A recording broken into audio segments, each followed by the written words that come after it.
جاهز رحمه الله د عربي یو امام تیر شوی دی. هغه فرمایي چې کله تاسو یو حاسد سړی نه پیژنئ، یعنی تاسو نه پوهیږئ چې یاره د فلاني کس به زما څه حسد او کینه که نه محبت به یې راسه، بغض او کینه به راسوي که نه به یې راسه، نو هغه د حسدناک انسان چې ستا سره حسد دی او کینه ده، د هغې یو اووه علامات ذکر کړي دي. کله چې دغه حسدناک انسان ستا سره میلاو شي، نو په دغه حسدناک او کینهناک انسان کې به اووه علامې راښکاره شي ستا سره د ملاقات په وخت کې.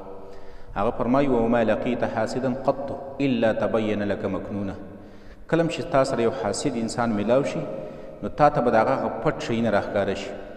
یو بتغیر لونه، کله چې حسدناک چې ستا سره حسد او کینه ده، داسې کس تا سره میلاو شي، نو د هغه رنګ به بدل شي ستا سره د ملاقات په وخت کې. بتغیر لونه، رنګ به بدلیږي. دویم وتخوص عینه، بل به د هغه دا سترګه داسې چوغه شان کي، سترګه به چوغه شان کي ستا سره د ملاقات په وخت کې.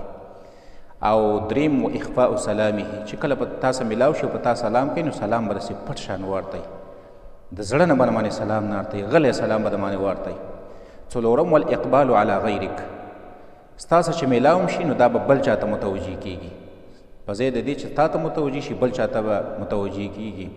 او پنځم دا چې والاعراض عنک، ستا نه به مخ اړئ، ستا د ملاقات په وخت کې به ستا نه مخ اړئ.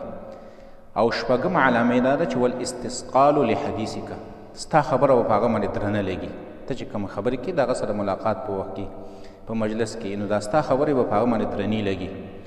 او اوومه نښه دا ده چې والخلاف لرأیک، هغه به ستا د رای خلاف کوي، یعنی ته په مجلس کې کومه خبره وکړي، نو اگر که هغه ستا خبره برابر ولې نه ده، خو دا حاسد او کینهناک انسان چې ستا سره حسد دی، د هغه خلاف الټه خبره به کوي، بله خبره به کوي. نو دا اووه علامې امام جاهز لیکلي چې دا د حسدناک او د کینهناک انسان علامې